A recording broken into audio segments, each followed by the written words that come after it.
Hello students, today we will discuss some important points regarding plastic. Plastic को हम polymer बोलते हैं। Polymer का मतलब है, पॉली मीन्स मैनी, कि जो छोटी छोटी यूनिट से मिलके एक सिंगल यूनिट बनाए उसको हम बोलेंगे पॉलीमर। प्लास्टिक की अरेंजमेंट जो है, मतलब नंबर ऑफ मॉलिक्यूल्स की जो अरेंजमेंट है वो दो तरीके से पॉसिबल है, लीनियर और क्रॉस लिंक। देखो, आपने माला के अंदर देखा होगा, उसके अंदर बीड्स लगे होते हैं, तो वो बीड्स जो हैं वो क्या है, एक मोनोमर की तरह काम कर रहे हैं, लेकिन पूरी जो माला है वो पॉलीमर का काम करेगी। प्लास्टिक की अरेंजमेंट दो तरीके से पॉसिबल है, लीनियर और क्रॉस लिंक। लीनियर का मतलब है वन डायमेंशन में है, क्रॉस लिंक का मतलब है कि इधर और नीचे और ऊपर भी मॉलिक्यूल्स प्रेजेंट होंगे। अब देखो, प्लास्टिक दो तरीके का होता है, थर्मोप्लास्टिक और थर्मोसेटिंग प्लास्टिक। अब हम कुछ इनके डिफरेंसेस के बारे में पढ़ेंगे।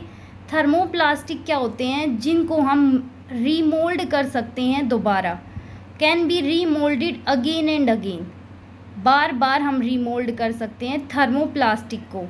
थर्मोसेटिंग प्लास्टिक को हम रीमोल्ड नहीं कर सकते और ना ही सॉफ्ट कर सकते हैं हीट करके। थर्मोप्लास्टिक को हम बेंट कर सकते हैं आसानी से, they can not be bent easily. इनकी जो अरेंजमेंट होती है मॉलिक्यूल्स की वो लीनियर अरेंजमेंट है, लेकिन थर्मोसेटिंग प्लास्टिक के अंदर जो मॉलिक्यूल्स होते हैं उसके अंदर क्रॉस लिंक्ड जो है अरेंजमेंट होती है मॉलिक्यूल्स की। एग्जाम्पल देखो थर्मोप्लास्टिक का है पीवीसी, पॉलीविनाइल क्लोराइड, और इसके अंदर है थर्मोसेटिंग प्लास्टिक का बेकेलाइट और मेलामाइन। जो पीवीसी होता है वो पाइपलाइंस के अंदर, और जो शूज़ होते हैं उनकी शोल्स के अंदर यूज़ होता है, और रेनकोट जो बनता है उसके अंदर भी पीवीसी का यूज़ होता है। और जो बेकेलाइट है और मेलामाइन है, बेकेलाइट जो कुकर के जो आगे वाले पकड़ने के होते हैं ना हैंडल्स, उनमें यूज़ होता है, जैसे कैटल्स में, और इलेक्ट्रिक स्विचेस और प्लग्स में भी बेकेलाइट का यूज़ होता है।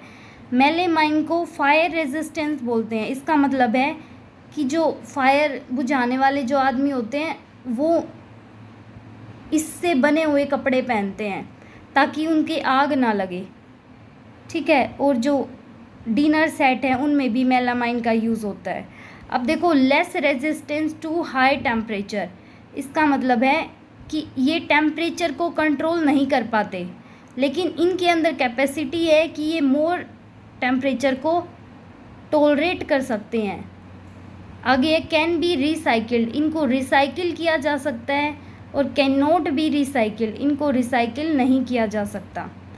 इसका एग्जाम्पल पॉलीथीन है और पीवीसी है, और इसके अंदर आएंगे बेकेलाइट और मेलामाइन।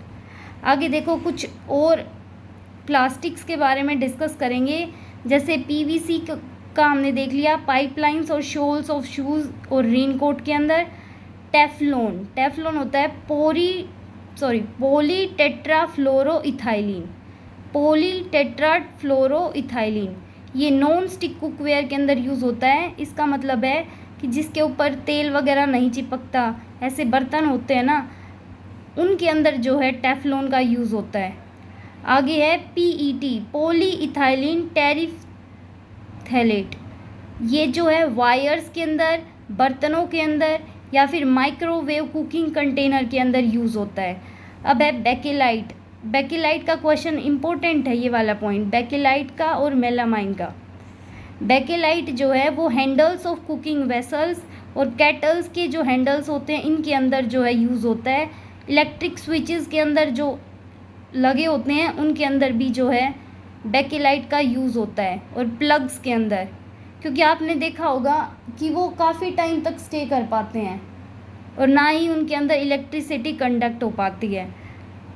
आगे देखो मेलामाइन, कटलरी सेट्स और डिनर सेट और फ्लेम रेजिस्टेंस होते हैं। ये मोस्ट इम्पॉर्टेंट पॉइंट है कि जो मेलामाइन है वो फ्लेम रेजिस्टेंट होता है।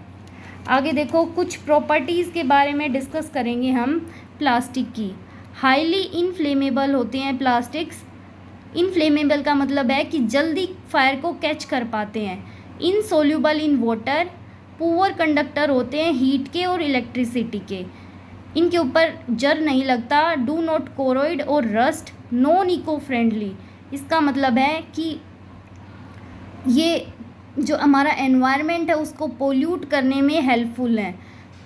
इको फ्रेंडली का मतलब है कि एनवायरनमेंट को कोई ज़्यादा मतलब हार्मफुल ना करें, हार्म ना करें। लेकिन प्लास्टिक क्या करते हैं, ये पोल्यूशन क्रिएट करते हैं, तो ये नॉन इको फ्रेंडली बोले जाएंगे।